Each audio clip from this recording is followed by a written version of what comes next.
Hi friends, ಎಲ್ಲರಿಗೂ ನಮಸ್ಕಾರ. ನೀವು ನೋಡ್ತಾ ಇದ್ದೀರಾ ಮಹಾಚಂದ್ರ ಯೂಟ್ಯೂಬ್ ಚಾನಲ್. ಸ್ನೇಹಿತರೆ, ಈ ವಿಡಿಯೋನಲ್ಲಿ ನಾನು ನಿಮಗೆ ತಂದಿರತಕ್ಕಂಥ ಅಧಿಕೃತ ಮಾಹಿತಿ ಏನಪ್ಪ ಅಂತಂದರೆ, ಪೊಲೀಸ್ ಇಲಾಖೆ ಅಂದರೆ ಕರ್ನಾಟಕ ರಾಜ್ಯದಲ್ಲಿ ಪೊಲೀಸ್ ಇಲಾಖೆಯಿಂದ ಒಂದು ಸುತ್ತೋಲೆಯನ್ನು ಹೊರಡಿಸಿರ್ತಕ್ಕಂಥದ್ದು. ಸೊ ಯಾವುದ್ರ ಬಗ್ಗೆ ಈ ಸುತ್ತೋಲೆ ಹೊರಡಿಸಿದೆ ಅಂದರೆ ನೋಡಿ, ವಿಷಯದಲ್ಲಿ ಗಮನಿಸಿ. 2024ನೇ ಸಾಲಿನ ಸ್ವಾತಂತ್ರ್ಯ ದಿನಾಚರಣೆ ಅಂಗವಾಗಿ ಮಾನ್ಯ ರಾಷ್ಟ್ರಪತಿಯವರ ವಿಶಿಷ್ಟ ಸೇವಾ ಪದಕ ಮತ್ತು ಶ್ಲಾಘನೀಯ ಸೇವಾ ಪದಕಕ್ಕೆ ಶಿಫಾರಸುಗಳನ್ನು ಸಲ್ಲಿಸುವ ಕುರಿತು ಈ ಸುತ್ತೋಲೆಯನ್ನು ಹೊರಡಿಸಿದೆ ಸ್ನೇಹಿತರೆ ಪೊಲೀಸ್ ಇಲಾಖೆ. ಇದರ ದಿನಾಂಕವನ್ನು ನೀವು ಗಮನಿಸ್ಬೋದು. 17/4/2024ರಲ್ಲಿ ಹೊರಡಿಸಿರ್ತಕ್ಕಂಥದ್ದು. ಇದರ ಬಗ್ಗೆ ಈಗ ಕಂಪ್ಲೀಟ್ ಡೀಟೇಲ್ಸ್ನ ನೋಡೋಣ ಬನ್ನಿ. ಯಾವ ರೀತಿ ಹೇಳಿದ್ದಾರೆ, ಸೊ ಏನೇನು ಅರ್ಹತೆಗಳಿರಬೇಕು, ಸೊ ಏನು ಮಾಡಬೇಕು ಇದಕ್ಕೆ ಅನ್ನೋದ್ರ ಬಗ್ಗೆ ಡೀಟೇಲ್ಸ್ ಇಲ್ಲಿದೆ ನೋಡಿ. ಉಲ್ಲೇಖಿತ ಕೇಂದ್ರ ಗೃಹ ಮಂತ್ರಾಲಯದ ಪತ್ರದಲ್ಲಿ 2024ನೇ ಸಾಲಿನ ಸ್ವಾತಂತ್ರ್ಯ ದಿನಾಚರಣೆ ಅಂಗವಾಗಿ ಪೊಲೀಸ್ ಅಧಿಕಾರಿ ಮತ್ತು ಸಿಬ್ಬಂದಿಗಳಿಗೆ ನೀಡಲಾಗುವ ರಾಷ್ಟ್ರಪತಿಯವರ ವಿಶಿಷ್ಟ ಸೇವಾ ಪದಕ ಹಾಗೂ ಶ್ಲಾಘನೀಯ ಸೇವಾ ಪದಕಗಳಿಗೆ ಅರ್ಹ ಪೊಲೀಸ್ ಅಧಿಕಾರಿ ಮತ್ತು ಸಿಬ್ಬಂದಿಗಳ ಶಿಫಾರಸುಗಳನ್ನು ಕೇಂದ್ರ ಗೃಹ ಮಂತ್ರಾಲಯಕ್ಕೆ ಕಳುಹಿಸಿಕೊಡುವಂತೆ ನಿರ್ದೇಶಿಸಲಾಗಿರುತ್ತದೆ.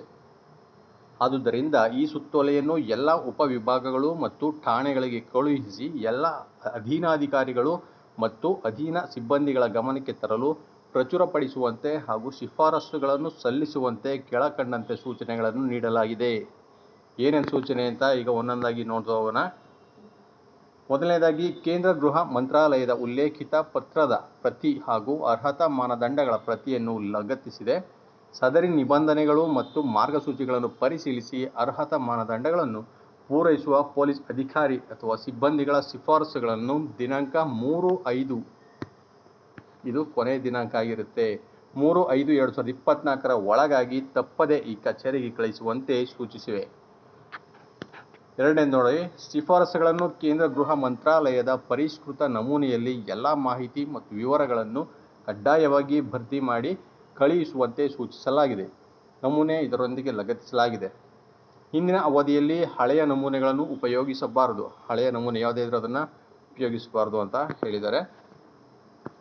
ಕಳೆದ 10 ವರ್ಷಗಳಲ್ಲಿ ಅಂದರೆ 2013-14ರಿಂದ 2022-23ರ ಅವಧಿಯಲ್ಲಿ ಯಾವುದೇ ಕಠಿಣ ಶಿಕ್ಷೆ ಆಗಿರಬಾರದು ಮತ್ತು ಈ ಬಗ್ಗೆ ದೃಢೀಕರಿಸುವುದು ಹಾಗೂ ಕರ್ತವ್ಯದಲ್ಲಿ ಉತ್ತಮ ದಕ್ಷತೆ ಮತ್ತು ನಿಷ್ಠೆಯನ್ನು ಹೊಂದಿಲ್ಲದ ಅಧಿಕಾರಿ ಅಥವಾ ಸಿಬ್ಬಂದಿಗಳ ಶಿಫಾರಸು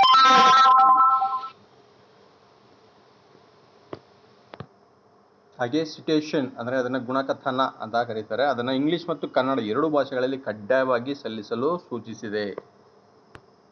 ಹಾಗೂ ಇನ್ನೇನು ನೋಡಿ, SCR ಶ್ರೇಣಿಯಲ್ಲಿ 2013-14ರಿಂದ 2022-23ರವರೆಗೆ ನಮೂದಿಸುವುದು ಹಾಗೂ ಎಲ್ಲ 10 ವರ್ಷಗಳ ACRಗಳ ಜೆರಾಕ್ಸ್ ಪ್ರತಿಗಳನ್ನು ಕಡ್ಡಾಯವಾಗಿ ಲಗತ್ತಿಸಿ ಕಳುಹಿಸುವುದು. ಒಂದು ವೇಳೆ ಎಲ್ಲ ವರ್ಷಗಳ ACRಗಳು ತಮ್ಮ ಘಟಕದಲ್ಲಿ ಲಭ್ಯವಿಲ್ಲದಿದ್ದರೆ ಯಾವ ಘಟಕಗಳಲ್ಲಿ ಲಭ್ಯವಿದೆ ಎಂಬುದನ್ನು ತಿಳಿದುಕೊಂಡು ಆ ಘಟಕದಿಂದ ಅದರ ಪ್ರತಿಗಳನ್ನು ತರಿಸಿಕೊಂಡು ಕಳುಹಿಸುವುದು. ಇಲ್ಲವಾದಲ್ಲಿ ಅಪೂರ್ಣ ಪ್ರಸ್ತಾವನೆಗಳನ್ನು ಪರಿಗಣಿಸಲಾಗುವುದಿಲ್ಲ. 6ನೇ ಪಾಯಿಂಟ್ ನೋಡಿ, ದೈಹಿಕವಾಗಿ ಸದೃಢರಾಗಿರಬೇಕು ಮತ್ತು ಶೇಪ್ 1 ಕ್ಯಾಟಗರಿ ಇರಬೇಕಾಗುತ್ತೆ. ಈ ಬಗ್ಗೆ ಕೇಂದ್ರ ಗೃಹ ಮಂತ್ರಾಲಯದ ಮಾರ್ಗಸೂಚಿಗಳನ್ನು ತಪ್ಪದೆ ಪಾಲಿಸುವುದು. ಪಾಸ್ಪೋರ್ಟ್ ಅಳತೆಯ 5 ಭಾವಚಿತ್ರಗಳು, ಅದು ಸಮವಸ್ತ್ರದಲ್ಲಿರಬೇಕು. ಕಾರ್ಯಕಾರಿ ಹುದ್ದೆಯಲ್ಲಿ ಅಥವಾ ಕಾರ್ಯಕಾರಿಯೇತರ ಹುದ್ದೆಯಲ್ಲಿರುವ ಎಲ್ಲ ಪೊಲೀಸ್ ಅಧಿಕಾರಿ ಅಥವಾ ಸಿಬ್ಬಂದಿಗಳ ಭಾವಚಿತ್ರಗಳು ಸಮವಸ್ತ್ರದಲ್ಲಿರಬೇಕು. ಕ್ಯಾಪ್ ಮತ್ತು ಸ್ಲೋಚ್ ಹ್ಯಾಟನ್ನು ಧರಿಸಿರಬೇಕು ಮತ್ತು ನೇರವಾಗಿ ಕ್ಯಾಮರಾ ನೋಡುವಂತಿರಬೇಕು. ಪದಕಕ್ಕೆ ಶಿಫಾರಸು ಮಾಡುತ್ತಿರುವ ಯಾವುದೇ ಅಧಿಕಾರಿ ಅಥವಾ ಸಿಬ್ಬಂದಿಗಳ ವಿರುದ್ಧ ಇಲಾಖಾ ಶಿಸ್ತು ಕ್ರಮಕ್ಕೆ ಉದ್ದೇಶಿಸಿದ್ದರೆ ಅಥವಾ ಶಿಸ್ತು ಕ್ರಮಕ್ಕೆ ಪ್ರಧಾನ ಕಚೇರಿಗೆ ವರದಿಯನ್ನು ಕಳುಹಿಸಿದ್ದರೆ ಅಥವಾ ಮುಂದೆ ಆದೇಶಿಸಬಹುದಾದ ವಿಚಾರಗಳಿದ್ದರೆ, ಯಾವುದಾದರೂ ನ್ಯಾಯಾಂಗ ವಿಚಾರಣೆ ಅಥವಾ ಕ್ರಿಮಿನಲ್ ಮೊಕದ್ದಮೆ ಅಥವಾ ಲೋಕಾಯುಕ್ತ ಅಥವಾ ACB ಪ್ರಕರಣ ಇತ್ಯಾದಿ ಕುರಿತು ತಪ್ಪದೆ ಪರಿಶೀಲಿಸಿದ ನಂತರವೇ ಶಿಫಾರಸುಗಳನ್ನು ಸಲ್ಲಿಸುವುದು.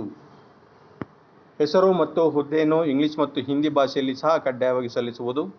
ಕೇಂದ್ರ ಗೃಹ ಮಂತ್ರಾಲಯದಿಂದ ನೀಡಲಾದ ಸೂಚನೆಗಳನುಸಾರ ಮಹಿಳಾ ಪೊಲೀಸ್ ಅಧಿಕಾರಿ ಅಥವಾ ಸಿಬ್ಬಂದಿಗಳು SC ST ಹಾಗೂ ಅಲ್ಪಸಂಖ್ಯಾತರಿಗೆ ಸಂಬಂಧಿಸಿದ ಪ್ರಸ್ತಾವನೆಗಳನ್ನು ಕಳುಹಿಸುವ ಬಗ್ಗೆಯೂ ಗಮನ ಹರಿಸುವಂತೆ ಸೂಚಿಸಿದೆ. ಕೇಂದ್ರ ಗೃಹಾಲಯ ಮಂತ್ರಾಲಯದ ಉಲ್ಲೇಖಿತ ಪತ್ರದಲ್ಲಿ ಪದಕಕ್ಕೆ ಮಾನದಂಡಗಳನ್ನು ನಿರ್ದಿಷ್ಟಪಡಿಸಲಾಗಿದ್ದು, ಮಾನ್ಯ ರಾಷ್ಟ್ರಪತಿಯವರ ವಿಶಿಷ್ಟ ಸೇವಾ ಪದಕಕ್ಕೆ ಕನಿಷ್ಠ 25 ವರ್ಷಗಳ ಸೇವೆಯನ್ನು ಪೂರ್ಣಗೊಳಿಸಿರಬೇಕಾಗಿದ್ದು, ಶ್ಲಾಘನೀಯ ಸೇವಾ ಪದಕಕ್ಕೆ ಕನಿಷ್ಠ 18 ವರ್ಷಗಳ ಸೇವೆಯನ್ನು ಪೂರ್ಣಗೊಳಿಸಬೇಕಾಗಿರುತ್ತದೆ.